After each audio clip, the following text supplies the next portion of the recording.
This is Between Hook Sets. I'm Jason Walter from In Through the Outdoors with my partner in slime, Kurt Underhill from the Fishing Crew. What is up, dude? Well, I'm learning that sitting down to do a show with cold water after you've had a cold is the wrong thing to do. It made me cough up a storm. Did you notice when I went to my hot tea that the coughing went away? Your 17 flavor herbal essence tea? Yeah, right. The one that always blows my mind in the bottom of it there is the pepper, like black pepper in tea. It's supposed to be a health benefit, I guess. There you go. Yeah. So what's going on with you? Not much. Just been busy. Was in Chicago for the sports show last week. I was live from Chicago. Got through that. Made it home. Okay. Getting ready for the big Delta Waterfall Banquet this weekend, and then next weekend's the Pier Winter Fishing Weekend, and then just go. Lots of stuff going on. Let me ask you here real quick before we throw Jared on. I'm going to get rid of that so you don't bring him in while that's still up. Okay, you were in Chicago. Now, I swear that when you go to Chicago, they actually say Chicago. Chicago, right? Yeah, Chicago. Yeah, right. I mean, we in South Dakota or North Dakota or Minnesota, maybe, we say Chicago, but it's a blatant Chicago, isn't it? Yeah, 100%. And I had to teach everybody how to say pier. Are you guys because they were in Pierre. Pierre? Oh, yeah. Oh, you live over there in Pierre. Don't up. It's pier. Yeah, I was talking to somebody about from out of state. They were talking about when they were kids and they learned the capitals. They thought it was Pierre, and the teachers taught them that Pierre. What's up, brothers? Trapper. What's going on there? Just out playing bird mercenary to nutritional plan. We'll watch it. Hey, there you go. Yeah. But yeah, we got a great guest on tonight. We got to meet Jared. He was on back in we're up there in May with Devil's Lake. And it was early May. Yeah. Jared is kind of the renowned behind the scenes producer guy, but he's got back into the outdoors. He's got a podcast himself, and we're going to let him kind of explain everything about Jared, the producer, Petrie. Yeah, what's up there, Jared? You go ahead. Start by tearing apart our set system here and let the folks know that you have had nothing to do with what we are doing here on this show tonight. I'm not going to make fun of anyone because I'm sitting in my home office, which is not ideal. But yeah, I mean, you've got audio under control, and that's good. Kurt's working in the lumberyard, so you guys are good. Yeah. Well, yeah, right. There we are. So pan a little left and right. I think people need to see your house because I'm frankly a little bit jealous. I might paint a room green. I really like the way that looks. Look at that. I want to do something doors. This is like an extra bedroom when we bought this house. I've always had even corporate America, I've had the luxury of working from home. I always joke I was working at home before it was cool to do during the COVID years. So consider myself blessed to have some opportunities that way. So I've always had some tricks up my sleeve in how I'm able to do those. In fact, on the other side of this wall, I have a much larger recording station that has a teleprompter set up so I can jump in and out of different stations in my home to jump in and do different recordings. Oh my! Depending on which company I'm working for. So, you kind of, plus my wife also works in corporate America and she helps out with stuff and she can edit video. And sometimes when we're on calls, which happens a lot, as we all know, it's hard to be in one room when you're talking deals. So yeah, we have multiple workstations throughout our house. So tell everybody about the Cyclops in the corner. Yeah. That is my beauty dish when I do portrait photography. But most of the time when I'm not using it, it's just sitting in the corner. But what's lighting it up is a LED panel that I just put on the ground for like backlighting or heck, I've even used it to light up the front of our house for holiday stuff. Right now, it's just lighting up the beauty dish. Isn't it amazing? I think, for people that watch the show or watch a show, right? Not necessarily even this particular program. Nobody really knows that there's all this crap that goes into the perfect lighting for the perfect show, and the light that's directly behind me that nobody can see. I'm not quite sure why it's there, but it's there. It's truly amazing. You have bigger, better lights than we do. Yours are heavy. Mine are pretty heavy. There's a bunch in the garage. We're actually packing up to my business partner, Pat Kelmerton, who we do Petrie Productions with. We are heading out to do media for Devil's Lake. They have their, I forget what, 42nd annual Fireman's Ice Fishing Tournament is this weekend. So we're going out to help with that. So a lot of my stuff is, you can see it.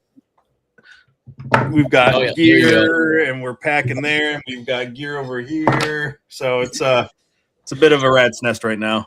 Everything's on a charger out every direction. Like, I got cables everywhere. I feel like it's the scene in the Matrix. It's kind of crazy. Yeah. We feel you during a fishing tournament.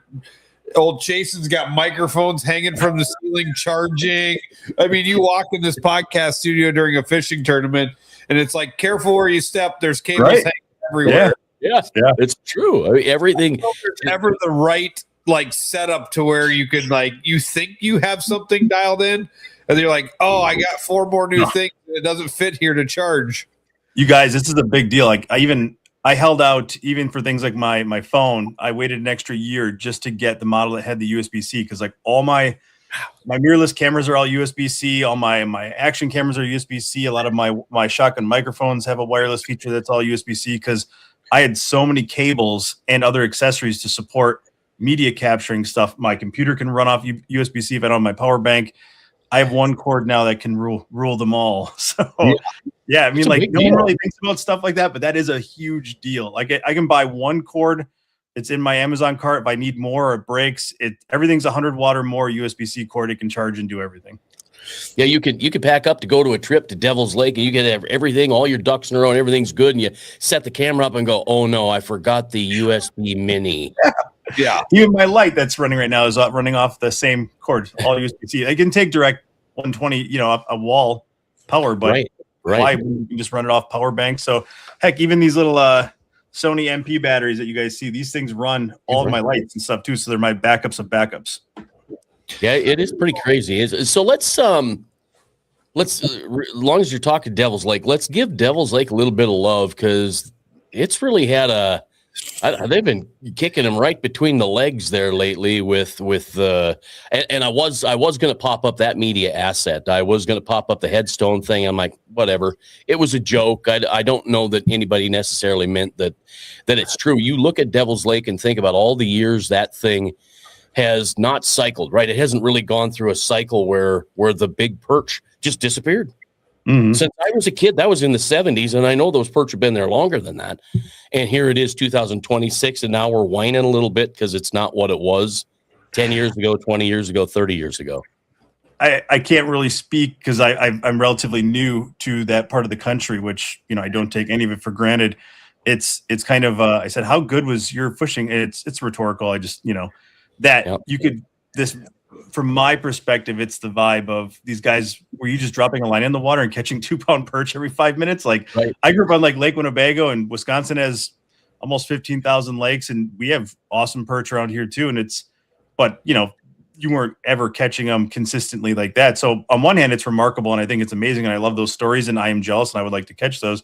On the other hand, I'm helping produce the ice fishing report and the outdoor reports now, and every time we interview these guides, like while we're interviewing them, they're pulling out jumbo perch on the live stream. So I'm like, yeah, maybe you have to work a little bit harder for them, but they're still out there. So I don't know. The reality is when you do media, and you guys know this, for every 100 people, you're going to get a couple guys or girls that just want to rock the boat, and they're there to agitate. And if they were in front of your face, they might not say it, and then they go on camera and they do it. So you're never going to win those folks. The reality is they're still there, maybe just not as plentiful. But from what I've heard from everyone, especially in plains type lakes, like this is normal behavior. You're just caught in that window. So sounds like everything else is biting and behaving the way it's supposed to. And, I just, for someone who spends so much time behind a computer, anytime I can get out into the outdoors, I never take it for granted no matter what I'm doing. So maybe everyone else can appreciate it in a similar manner, The crazy part about Devil's Lake, and I had some conversations, it's funny when you go to Chicago and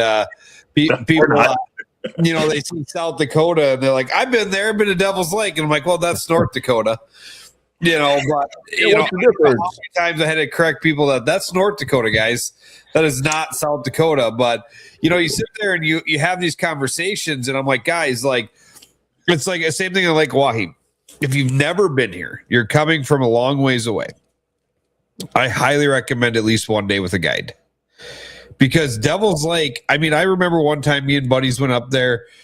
We had like 4 side-by-sides, and in 2 days we had to fill the side-by-sides back up because we were chasing fish. And we had like 1 Panoptics back then.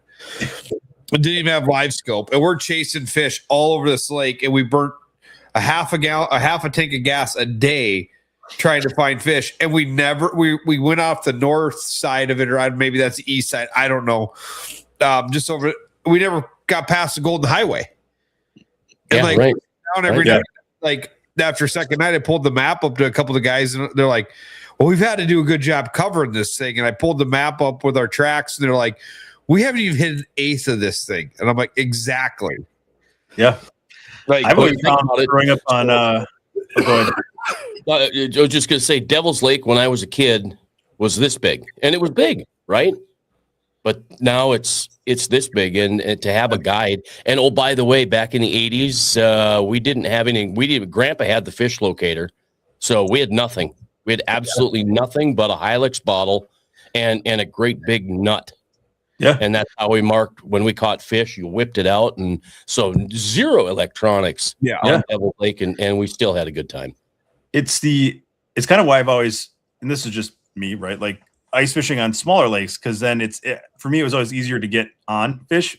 My grandparents live on Lake Winnebago, so I had to spend a lot of time there as a kid ice fishing in an open water, and you have to be moving. It's why they troll out there so much. Bay of Green Bay, these are massive bodies of water, and mimics similar experience probably out to Devil's Lake. Like until you're out there, if you haven't been out there and you see it for the first time, you're like, man, this is a lot of grounder to cover, right? And it's to get on them and stay on them is, I would imagine, a challenge. Like my first time out there was with meeting you guys at that Aglow event, and we had guides, and I'm spoiled a little bit that way. Not that you can't do it without a guide, but it is a remarkable experience, and I think speeds up the process a bit if you are someone who is motivated to try to get a limit or get a personal best. If you're there to have a good time, then it won't really matter. You're can't not have a good time out there. But if you're trying to get on fish and stay on them, the guide experience definitely helps the cause. Well, and you eliminate tons of water. I mean, that's the way it is on a lot of these, like especially Devil's Lake. Now that it's creeped into every little bay and corner and taking towns and all that kind of thing. So there's a ton of area out there that doesn't hold fish in Devil's Lake. So why fish it? Yeah, absolutely. Well, we fished together the first day of that Aglow event, and like we're driving out there, and I'm like, okay, where are we going? And like I thought we were going duck hunting, man. We're down some gravel road. We get to the end and go, do you want me to back trailer? And he's like, nope. There's a big hole. I'll take care of it. And I looked when he backed that truck in, and like it was like this. And I'm like, I'm so glad you didn't tell me to back it in, because I'd have rolled the whole thing over. And we're in the middle of nowhere, and he had a graph in the boat, but it wasn't like it didn't even really do anything. Like, we were in the middle of absolutely nowhere, and we had a great day. I mean, we didn't catch many walleyes. We caught a bunch of pike, and then Jason and I went with him the next day, and Jason showed me how to fish. Yeah, we went up. We were on Irvin. Yeah, which is it was fun to fish Irvin, because I've not fished it ever before, because Irvin wasn't a lake or wasn't a slough when I was a kid. But my buddy Mark Candy Bar fishes Irvin quite a bit because he likes that lake and some of the others. So it was an opportunity to be there, and then we lucked out, and the fish turned on because the weather changed, and it was a good second day.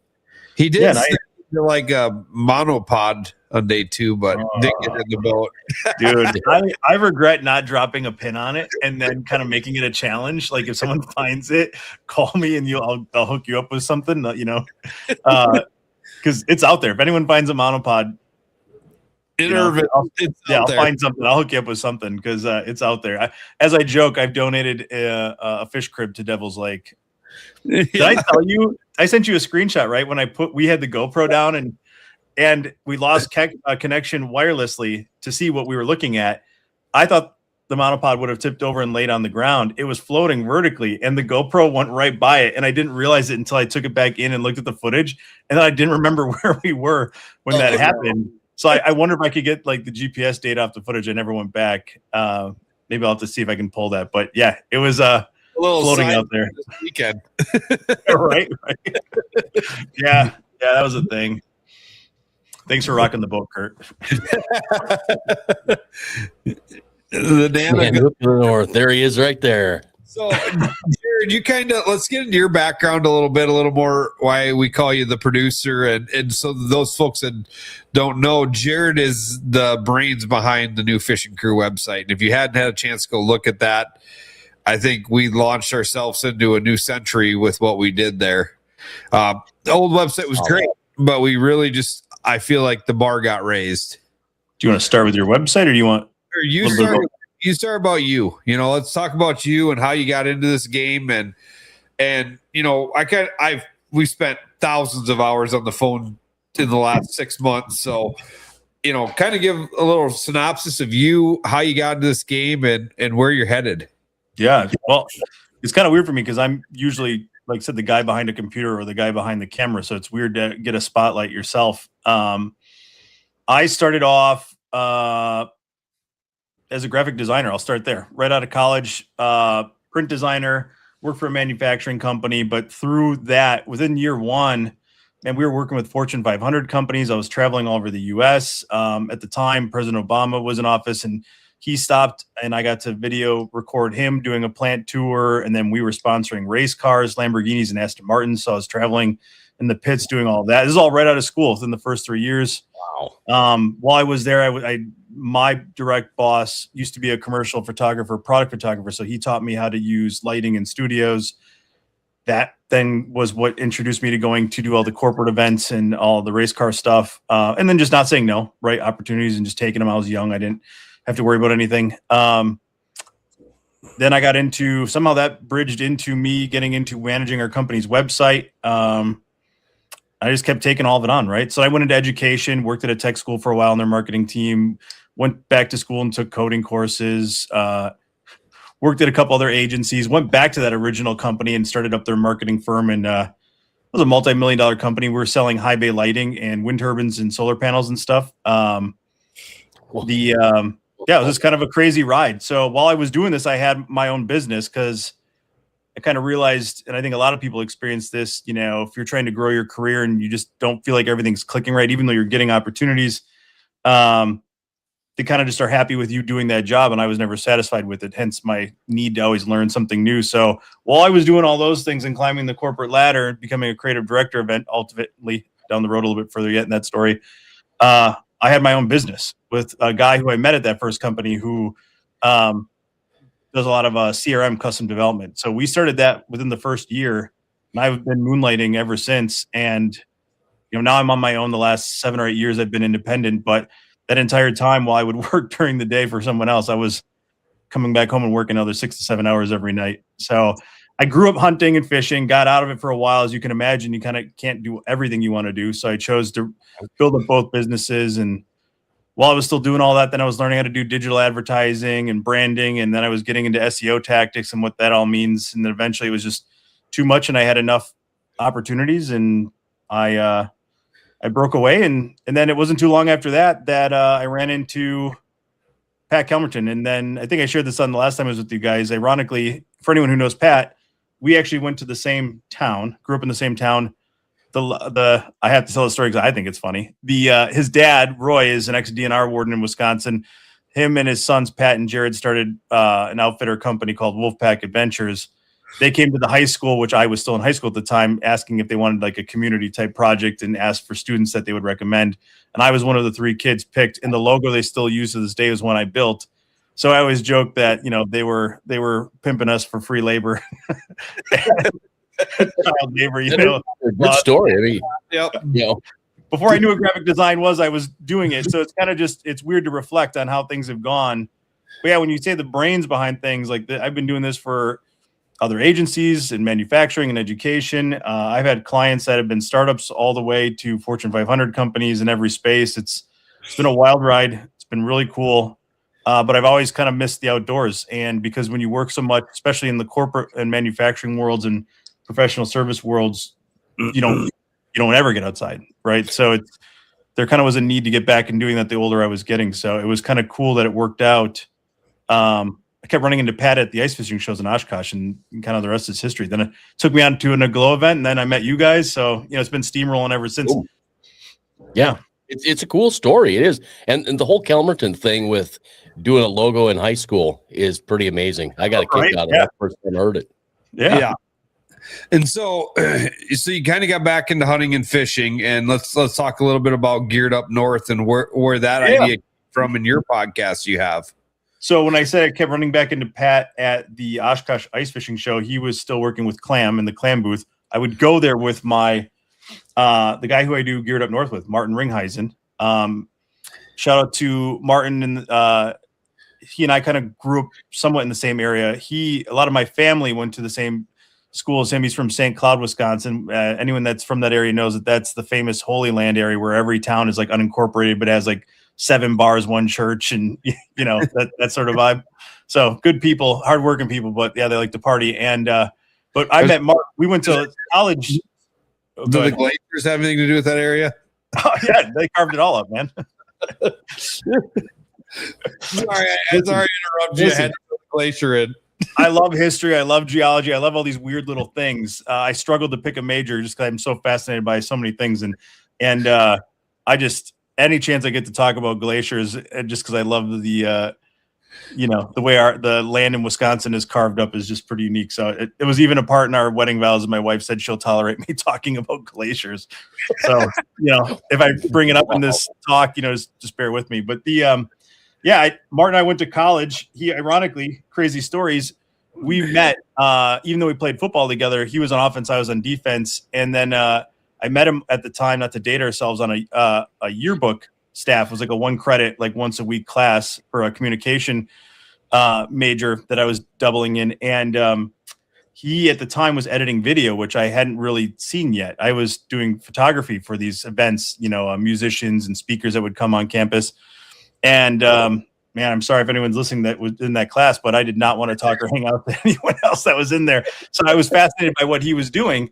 And because most of them were journalists, and not to poo-poo writers, but we're media guys, so they let the writers be writers. And I went and sat by him. He's one of the 2 people that I give credit to teaching me how to introduce me to video editing. So then again, lost track with him. He goes over to Europe, plays football for several years. He comes back. I see him in Milwaukee, of all things, and I've been helping him with grow his handyman business, which he's been very successful at doing. We start Geared Up North as a way of me kind of Martin getting me back into hunting, which I had not grown up bow hunting. I got back into bow hunting, and then went right into saddle hunting because Martin had already been doing this for a while and was a member. He's actually on the paid staff now with Mobile Hunters Expo. So he helps set up all of their shows for them and stuff. So we started our little story telling stories about capturing people's hunts and excursions and the gear that they're using as a means to try to get people like myself to the point faster. Because there's, the marketing is so great. Video and images are awesome. Everyone's doing a great job with just selling these things, but everyone says their stuff is the best. Well, what is really the best, and what is the best for you? And everything seems to be getting more and more expensive. So when you don't have a lot of time and energy, and you might not have, you might only have enough money to buy it once, kind of a thing. That was kind of our way of our concept of trying to expose what people were using in the environments they were using them at. So that's kind of the nucleus for that, but that's what got us in front of Pat, because then Pat said, come along to Battle on Bago last year. And at the time, it was Pat Thane from he at the time he was with Clam. Now he's with Mad Scientist Tackling. He does the Minnesota tournament tour now. We were all in the tent together, and that was our first big episode that kind of blew up. So a rocket ship, to say the least. See, yeah, so you kind of got back into the hunting game, and then slowly you're getting back into the fishing game. But you come at it with a different lens. Like, that Devil's Lake video you shot when we were there. We were all there for a media event, and me and Chasen only knew how to do one thing: press go on live and talk. Like, that's all we know how to do, right? Like, we walk in your room and you got cameras and arms and booms, and I'm like, I got a little webcam. Sorry, Jerry. That's all you get. I was impressed when you're excited to see my nice 4-channel Rogue board that was there. You're like, whoa, okay. Yeah. Validation. But, it's really interesting to take a different look. And when we started building the fishingcrew.com, I took a lot of, I don't know these things, and I learned a long time ago, surround yourself with people that are better than things than you are. So that's what I do, right? And I met Jared, and I'm like, okay, this guy talks my language, very more techie, don't take that in a bad way, than me, but he understands it, but he can bring it back to my level. And we talked for quite some time to get the website kind of designed, and then it was like a mad dash to get to the finish line. But it's such a different angle of how you look at things in the marketing world. And I think we completely miss it in the outdoor space. Mm-hmm. Mm-hmm. Yeah. It's fascinating because I'm not saying my way is the right way. I just, like I said, for every hour someone else was putting in, I like to say I was putting in 3 to 4, right? When I was moonlighting. And so it's an exposure thing. It's no different than sports. Like, you're going to have a much better, probably on base average if you get more at bats. Right. It's a confidence thing. You're going to see more pitches and get your timing in better.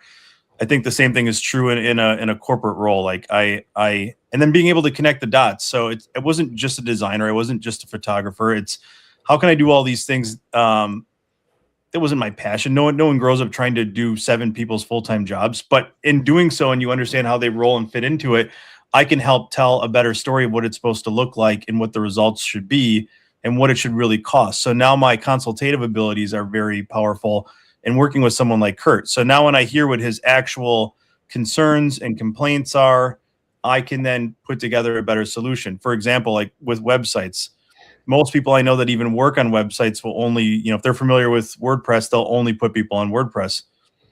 I will work on WordPress, but I can give you 7 other CMS systems that might work better for you based on your needs, not just because that's what I want. It's because what I think is best for you and what you're trying to do.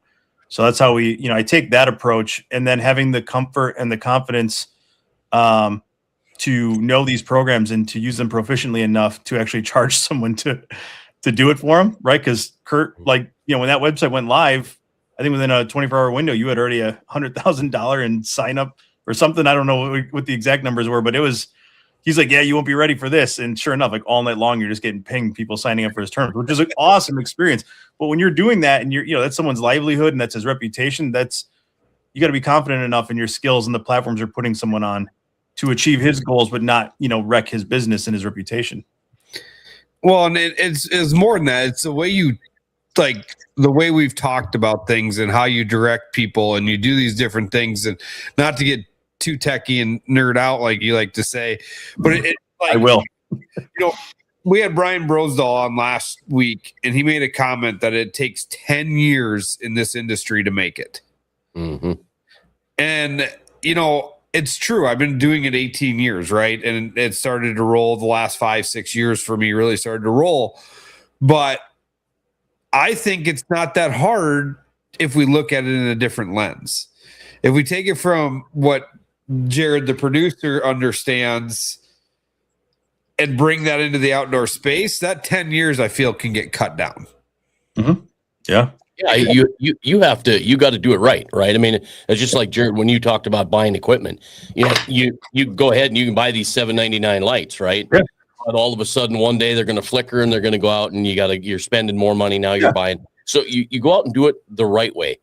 And here's a good example for people who maybe, don't quite get it. I built my website. It's a Duda website. It was very easy to build. I put it together in a matter of a few days, honed it over a couple of weeks. I use it so radio stations can get my show so they can play it. That's the only reason it's there. But I just assumed now that I have a website, I'm going to have tens of thousands of views on my website because I have pictures and stories and things. And no, I get hundreds and thousands. Now you build a site for Kurt, you build that site, and no more than get it finished and clean the smudges off the windshield, and you're live, and that sucker's got to hum and it's got to work. And it did over $100,000 worth of business like the day it went live, right? Yeah. Yeah. I think today there was another sign up. It's still taking people. Yeah. You do it right and you elevate yourself. You do it wrong and you're just down here pissing with the puppies. I mean, that's just the way it goes. if I got it wrong, I probably wouldn't be on here tonight. He says it takes 20 years to become an overnight success. Yeah, I mean, that's kind of right. Yeah, no doubt. That mayor of Mobridge, Gene Cox there. Gene, good to have you on the show. Thanks. And that's a great point too. It's like, it was very important to me, having some familiarity with the outdoor space, nothing from like what you guys are doing from like the media side, just doing it with family, and enjoying it. But even going with Pat, the first couple of trips, the first one we did was the Rainy River, up in like Baudette, Minnesota. And I was just along as a guest. And then the second trip was when I met you guys in Devil's Lake at the Aglow Media Day. And I was just there on behalf to help capture things with him. It was through conversations and that everything else kind of poured out of what we could do. Yeah, I never once, nor will you ever hear me claim to be something I'm not, right? Like, I'm the media guy, the producer guy, the behind the scenes. I want to be out there. It's really nervous being in a boat with people like yourself and the Pats of the world and all these other guides that grew up with it, and the technical terms, everything from all the different knots, like, and some of these things, I just don't have the bandwidth or the experience. It's not what I was, even though, like I said, not aware of it. It's just, I don't have the years and the experience on that. So trying to be in a boat with someone when there's limited space and resources for that, and you get the cut just because you're a media guy, like, I never want to take that for granted. I never want to pretend like I'm supposed to be there, and I want to own my job to the best of my abilities, because that is why I'm there. And I don't want anyone, it's kind of, there's a lot of pressure, to be honest, when you think about everything that's gone into it, especially, how long others have been working to get to the status that they're at. So there's a high level of respect and appreciation that goes along with it. Now, you don't need to go in talking that way, right? Own it, dominate it, be the stud. But I also don't ever want to take things for granted either. Yeah, I mean, 100%. Like that weird Devil's Lake.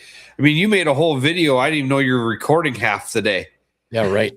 The Devil's Lake video, I hate to say this because, like, you should own it, right? But, like, there was no script. I was there just to help capture the event, and it was the idea of turning things into a glow, which I have no problem with. But at the time, this is the first time I was meeting everyone, so I didn't really know what I was getting myself into. But at the time, I knew that Susie and Devil's Lake had, helped fund a lot of that trip. So I thought it would be nice just to build a video with what I was calling my scrap footage that really didn't have a home.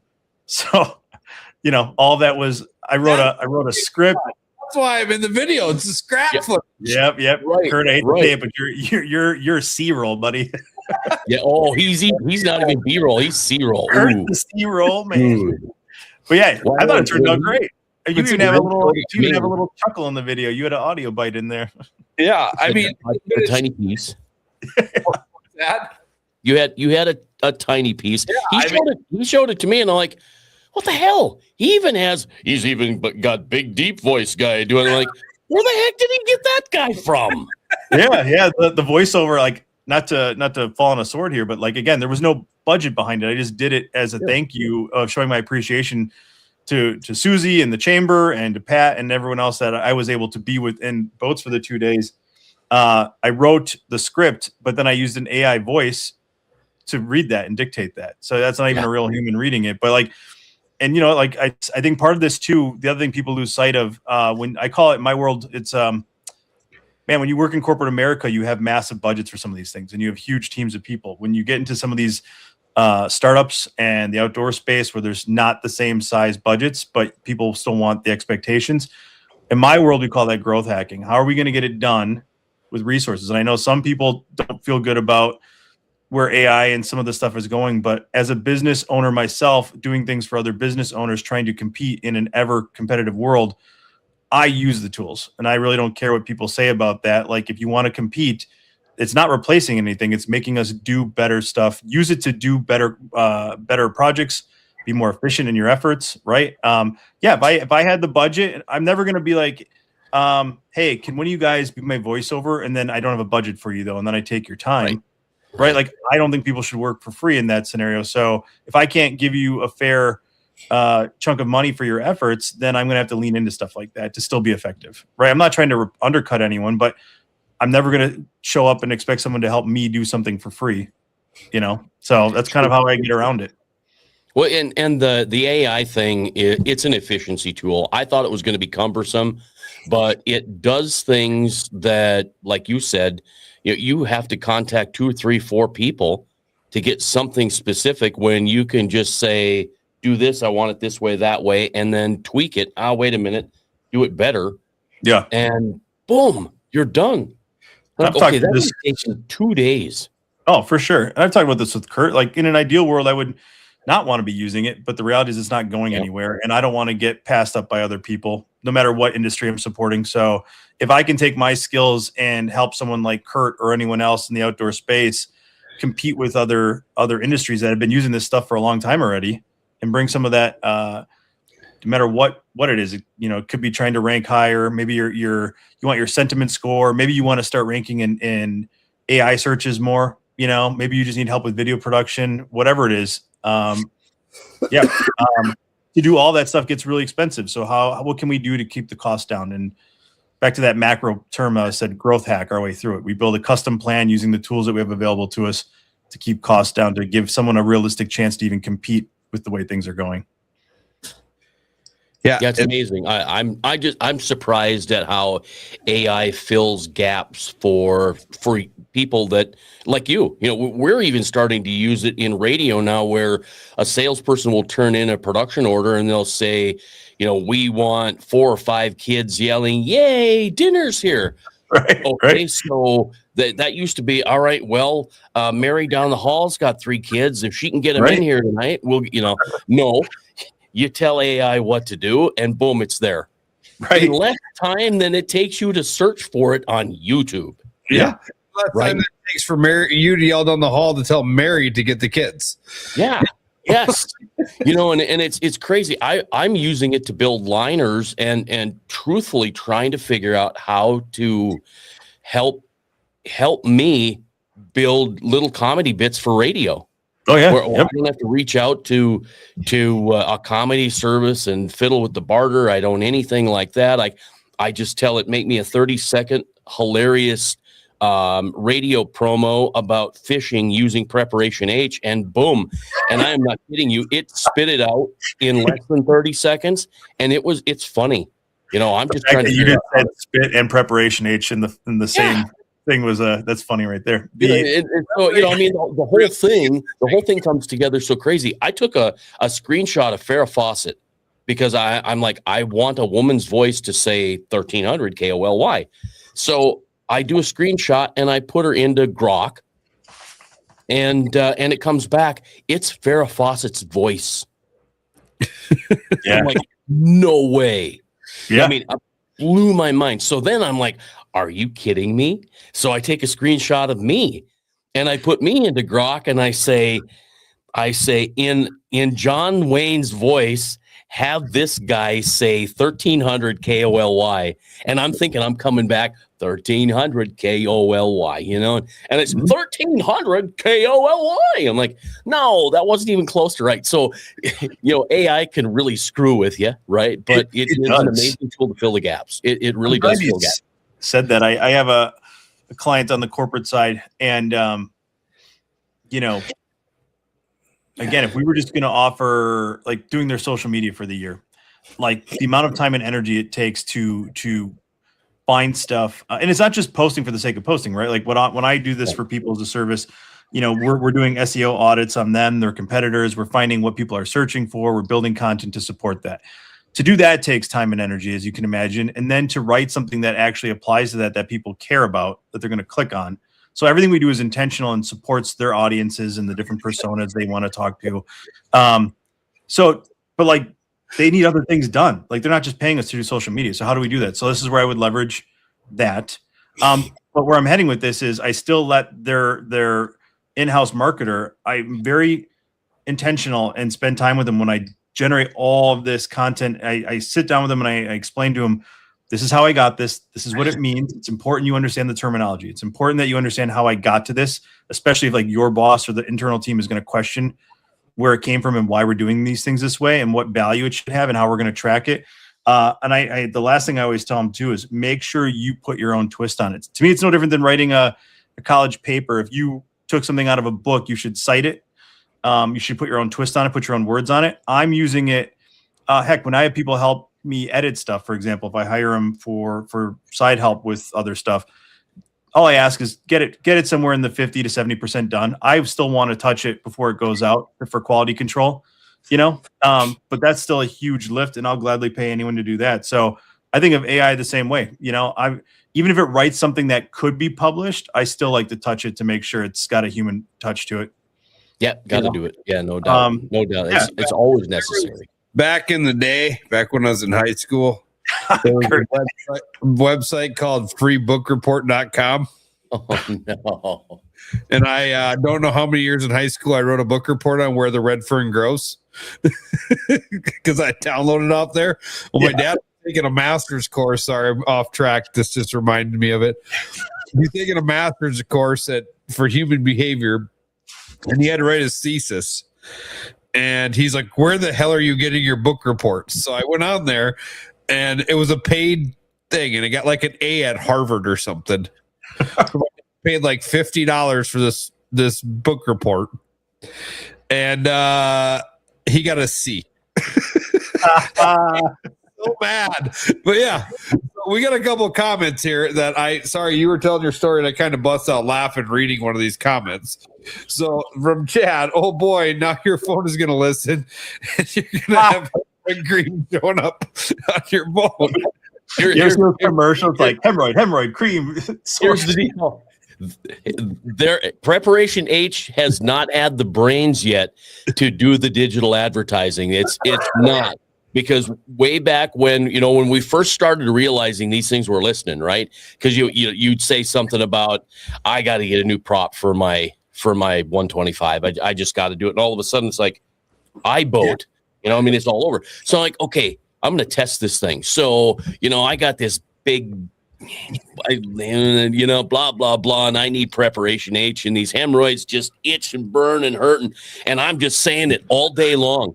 Nothing popped up on my phone one time, and I'm going to tell you, I bet 50% to 60% of the population has a hemorrhoid problem, and they'd sell a hell of a lot more stuff if they actually advertised it than to just lay back and let people go to the store and get their stuff. So I'm gonna be disappointed if I come back on here and you guys don't have them as a sponsor at this point.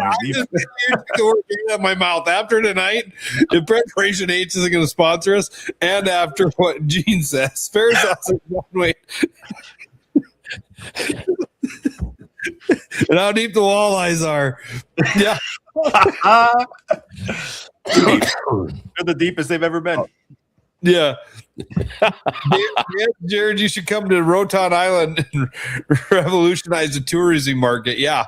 I'm there. Yeah, you hook it up, Dan. I guarantee he'll be there. By the way, Dan, ice is like 16 to 20 inches, I believe. That's kind of what I've heard recently. So Jewel Creek last weekend, Dan. So I saw your comment earlier. I wasn't going to pass over it, but yeah. So just it's a different game than what it was, right? Like, posting pictures on Facebook and this and that, and people think it's all about the followers. And I've had many conversations with you. Don't care how many followers you have. Not how anymore. many you have. Yeah. I mean, you want it. It's nice, right? Like, you shouldn't be so cavalier about it. It's going to help. But in the age, I'll still have clients once in a while be like, I want to get 5,000 new followers in a month. I'm like, first off, I can't force someone to like your page, no matter what we do from a marketing point of view. But we can put out really good content that gets in front of new people that actually, I can show you proof using some of these tools of what people are typing in that gets close to what Google and other search engines are looking for your website. So then I can put together a spreadsheet, a matrix of saying, hey, you should really do content for these categories. And then we build content to support that. And then watch your success rate and your clicks go through the roof. And if it is that meaningful and important to someone, then it starts getting in front of the right audiences and they start liking and sharing it. I care more about, as a social media, someone who lives in that space a lot in websites, I care more about, this is more website terminology, but I want our bounce rate to be as low as possible. I can explain that in a second. I want my time on page to be as high as possible. If they're looking at me and they're not going somewhere else, that means I got their attention. They're reading something I would rather then spend time heat mapping the website and understanding how they're interacting with their content, and then working on dialing in holes and gaps and find out why are they leaving. Once I have their attention, then it's on me to jump from lead capturing efforts, which is where most of us spend our time, and then get back into lead nurturing. And just, if I've already sold them, this is like Kurt too. It's like so many people and so many companies that I've even helped, it's so lopsided. It's once we have them, I don't care how many people they are, we need to talk to them and upsell them, resell them, educate them. They're already sold. And then a lot of those times, those people don't ever get talked to or treated fairly, and they've already given you their time and money by that point, So I think about things differently from that point, because I've been there as a consumer myself. And then, I have the skills to actually do something about it, see the whole spectrum, if you will. So, it's I'll go down further on that philosophy if you want, but it's a dark hole. So we're going to get, we can go all hours and we can go for hours on that stuff, but I don't want to leave out what you got, the other things you got going on with Rugged Outdoors. Yeah. So back to fun stories. Another guy we went to high school with, his name is Matt Hornis. Matt is a year younger than me. We are great friends. He grew up in the backyard of Pat Kelmerton. Matt was the kid that Pat used to beat up, the little annoying kid in the neighborhood. Now Matt is the owner of Rugged Outdoors, and Pat and I help Matt. If that made any sense to anyone, it made sense in my head. That is, so there's me, and then we have Petrie. That's Pat and I. There's Geared Up North that I support and do the producing with Martin. And then there's Rugged Outdoors. Rugged Outdoors, the best way I can describe it is it's an e-commerce website, but I like to say it's the modern day trading post. Where it is at and where we're taking it is it's all rugged and premium outdoor gear. So although it's relatively new, for example, we have our own products where we started with e-bikes. So, and I'll even name drop, like I currently still have a Baku Mule, and it's a fantastic bike. But this bike right out of the gate was very expensive, and it can do 300 pounds dead pull, and I can get about maybe 17 hours on it. To upgrade to the next battery, which might get me to a 20 milliamp hour battery, that's another $1,500 on top of already. I think now they're up to almost $7,000 or $8,000 on their website. I've worked with Matt, putting together different components from different companies, both overseas and abroad. His bike now has a motor on it that can do 675 pounds dead pull, and his bikes start with a battery that is a 30 milliamp hour battery. So and it's $2,000 cheaper than any bike in its class. So the reality is we're a smaller company. We have more flexibility, and you get better pricing when you spread it out and not just work with one company, because working with companies overseas, whether it's China or any other country, it's a labyrinth. It's crazy. And that's even before you start looking at the regulations with trades and stuff like that. So it's doable if you want to do it. It's just, it takes time and energy. Matt is a finance major. He's a high producer in sales. This is kind of his bread and butter to kind of stitch these things together. So we started with e-bikes. He's then worked on a partnership through Yakima Baits doing maglips and Mad Scientist Tackle. So they do their UV and IR coating on the maglips that Pat Kelmerton helped to make that connection with Jared Higginbotham at Yakima Baits. And then Pat, as we all know, still works with Relevant and Mad Scientist as their in-house person while he still does media stuff with us. So he helped pull that together, which has been super cool. That just is blown up. It's one of those things too, where it's one of hundreds of examples when you're kind of getting back into things. You grow up salmon and trout fishing in the Midwest, and then you go out to the West Coast, and you almost feel like an amateur, it's not even close. And it's crazy when just a fishing lure itself has a cult-like following. And I'd say that in a positive way. So it's been very interesting. Like I said, the learning curve is arguably as steep as learning all the technical stuff that I've rattled off already on this call. But that's something we're doing and having really good success with, because they're exclusively sold there. And we're looking at growing the fishing line. And then, Kurt, I can go deeper on this, but we've been able to create some unique partnerships with companies like Cold Snap, and we're working on one with Banded and Condition One Casings and other sunglass companies. So hold on, I'm going to go grab something so people understand something. Okay. I don't even know what he's going to go grab. But Two by hands the for way, beginner. Dean, thank you very much for mentioning walleye, because now Kurt can expense this show. Okay, yeah. Well, if you need me to say it we're good to more go. times, I will. Yep, he's able to expense the show, so we should be good to go. I'm I not feel, beyond that. I feel left out when Chasen always does this on our show, so I'm going to do it for once. Oh, yeah, there you go. Oh yeah, there you go. Right there. So that's got mad scientist coating on it. Yep.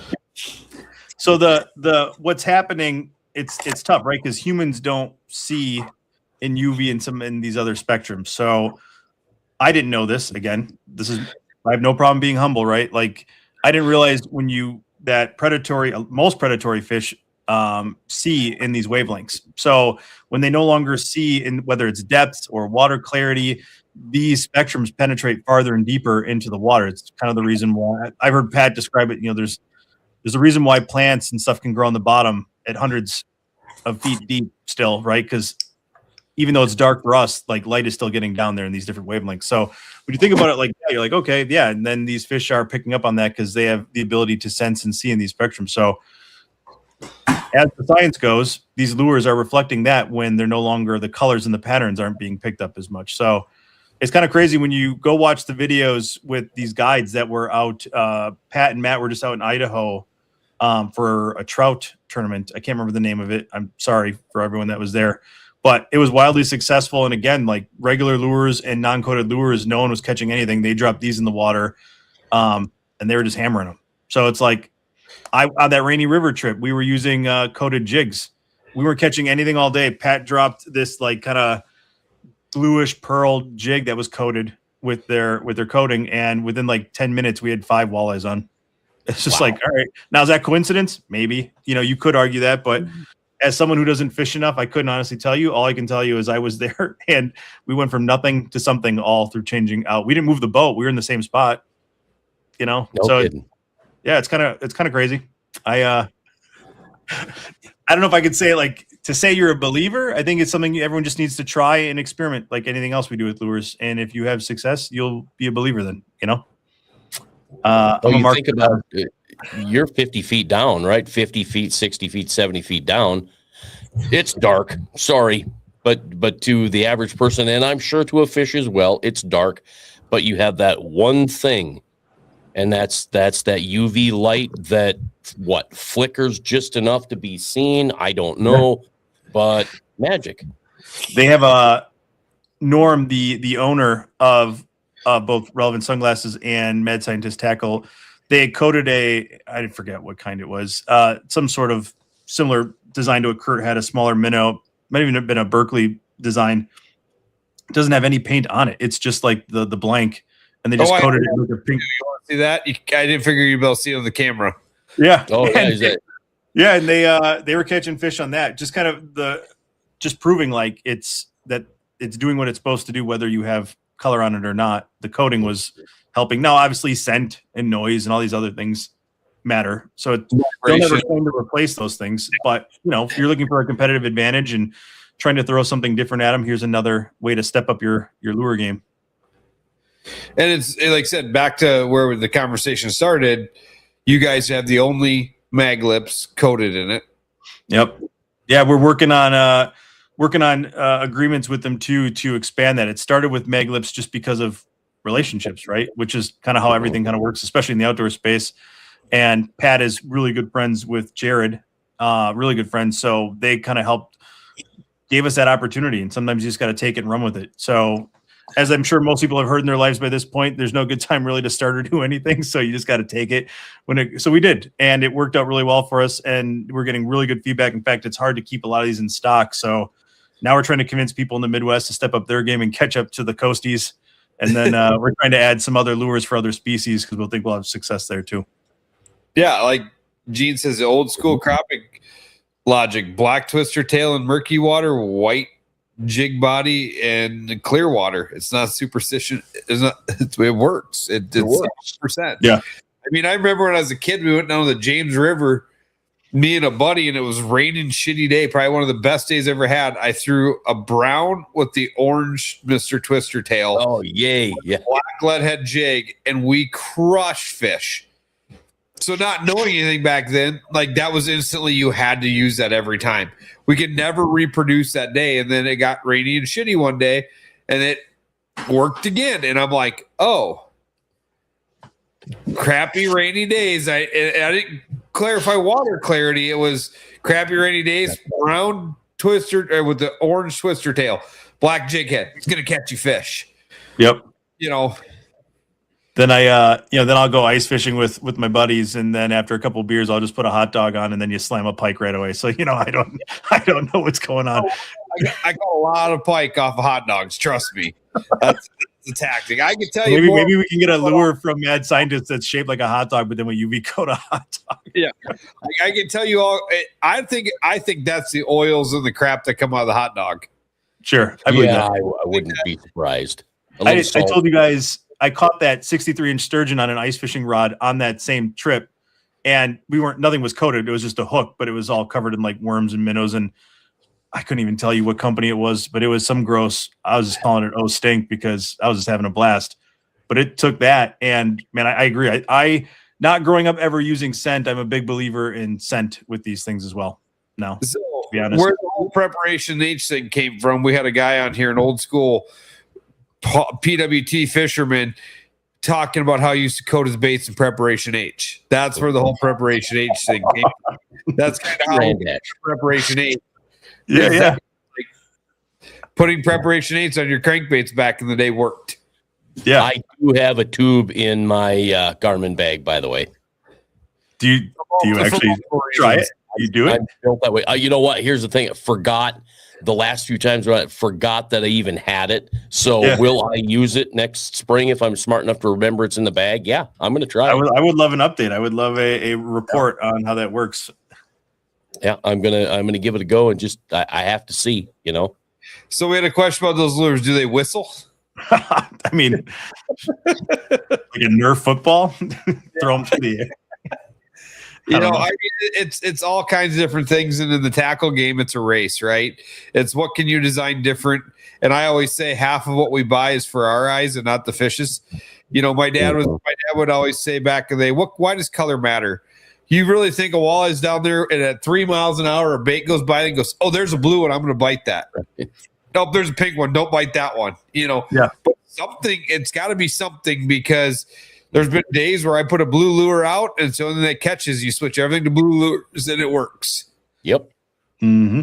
Yep. Yeah, I don't know what it would be. Oh, Gene, you worked at Kmart. Blue Light Special. Sporting Goods Automotive manages 95% of lures are made to catch fishermen. You're absolutely right, Gene. Yeah. I mean, as a designer, right? As someone who does marketing for people's products and services for almost 20 years now, I'm the guy who I have the skills to design the patterns on these lures. I'd be the guy that would turn that into the printer or wherever, the painter who's, depending on which company, everything. I think most of them are made overseas. So, hey man, design this on this template, send it over to the printer, and they're going to take care of those. So that's just someone like me making that up. Yeah, there's I'm not saying there's not science to it behind it, but like an artist or someone's designing this based on parameters. It could be very research heavy. There could be a lot of testing done to it, or it could just be something that someone made up. But like I said, as humans, like the Maglip thing was fascinating too. It's like, I know people have been having a lot of success on them.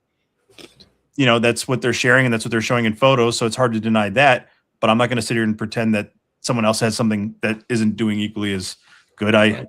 That's not my perspective or my job per se, but yeah, it's just, there's no shortage of things, man. Like everyone's saying, go down a lure aisle, go down some of these sporting shows. There is so much stuff out there now, and the marketing's great, and everything claims to have something to back it up. So it's like, everyone's got to do their own thing. But what's cool about the Maglip thing, what made, I think, that equally as successful, besides having people validate it, is when you have, like I mentioned earlier, I didn't realize this, they have several Facebook groups like Maglip Mafia, I think it's called. Like people will just buy them because they want that color, because they only do so like exclusive runs. So it's more of sometimes a collective collector item as much as it is like a practical piece in their toolbox, their tackle box. So I just, I'm not anyone to judge on that. If you want one because it's rare and exclusive, snatch it up and do whatever you want with it. If you can catch a lot of fish with it, more power to you.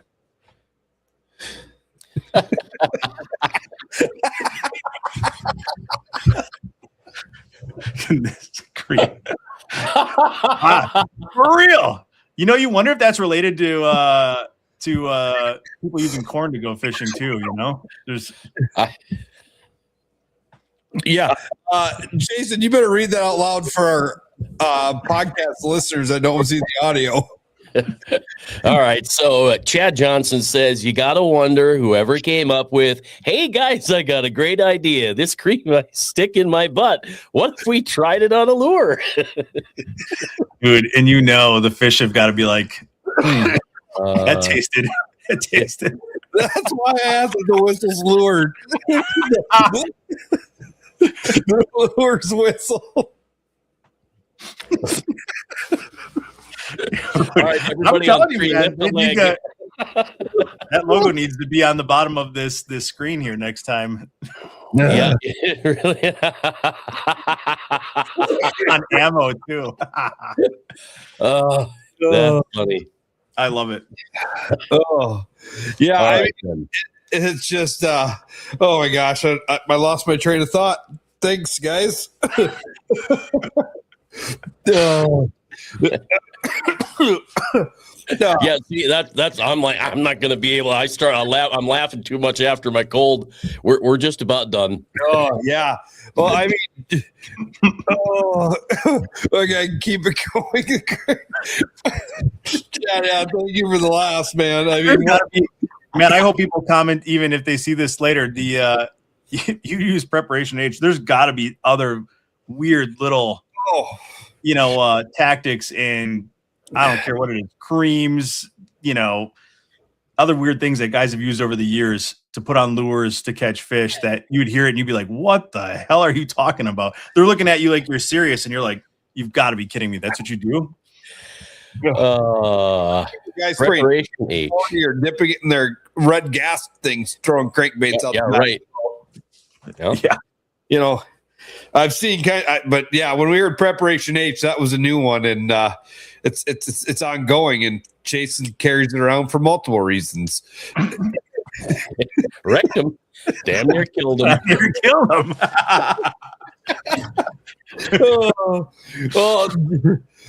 That's funny. Make sure you follow along with Petrie and all the stuff Jared's got going out there. Rugged Outdoors, Geared Up North. Check out them different things, and Jared's going to be doing a lot this coming weekend from Devil's Lake. You don't do much lives like we do. No. Stuff in post-production, but you know what happens? Everyone gets excited, and then they'll usually probably say something maybe they shouldn't, and then I have to go in there and edit it out anyway. I'm a big on-demand guy, but I will go live if the client wants it. But usually, like for you, if it's websites, we're building it in a second phase. But if I need to go live, I know who to talk to. Yeah. I so bad want to turn around right now and grab my cheeks and just say, can I ask you a question? But I'm not. Well, now I know how you guys are able to sit as long as you do. So you got tricks all over the place. Well, Preparation H. Well, the other thing I want to get out there before we hop off, we're at the hour mark. All right. I'm going to go live with the Devil's Lake ice fishing tournament. That's going to be March 7th in Devil's Lake out of Woodlands, the Creo Bay Classic. Open to 50 snow bears for the snow bear division, 4-man teams, and open to 50 2-man teams in the open ice division. So that will be going live on the website tonight, and you'll see a bunch of stuff around that coming. You'll see a bunch of stuff around that coming over the next couple weeks. I'm so glad you said that. That's one of the best lines ever. Yeah. Couldn't leave it out. Oh, well, I don't know how our podcast went to this, but we hit a new level tonight that we've never been to before. And Jim pretty much held the conversation in our last podcast, so we couldn't get these kind of jokes in there. Yeah, well, you know what? That's the thing. You can't be funny without the people playing along. So thanks to everybody. Chad, Gene, everybody. It was Trapper. Jared, thank you. It was a fun night. Thanks for having me. I like I said, if you have me back on, I want to see your sponsor board double in size. So right on. We just have to have the guts to call them. That's all. I'll help you build a go-to-market plan to go after them. There you go. Let's do that. Jared will be riding the Amtrak to Devil's Lake tomorrow. Heck yeah. Really? Right. Yeah. We were there for duck hunting when they opened up the station again. And just the way timing's working out, they asked me if I'd go on and document the process to try to promote that line being back open, that station being back open. So there'll be a video and content coming out exclusively on train access to Devil's Lake, in addition to other stuff we're doing. So you're just down the road from your house in Milwaukee. I live in Milwaukee. Yep. And then there's several stations here just because the airport and downtown, and I can get from Milwaukee nonstop. Stops at little stations, but I don't have to transfer. I can get all the way up to Devil's Lake from Milwaukee. Fantastic. And you rented your own car. I have my own car. Yeah. He's got bathroom, Wi-Fi. I have my own bathroom. I have beds. You get meals. You have turn down service. I just want to sleep. I don't like driving.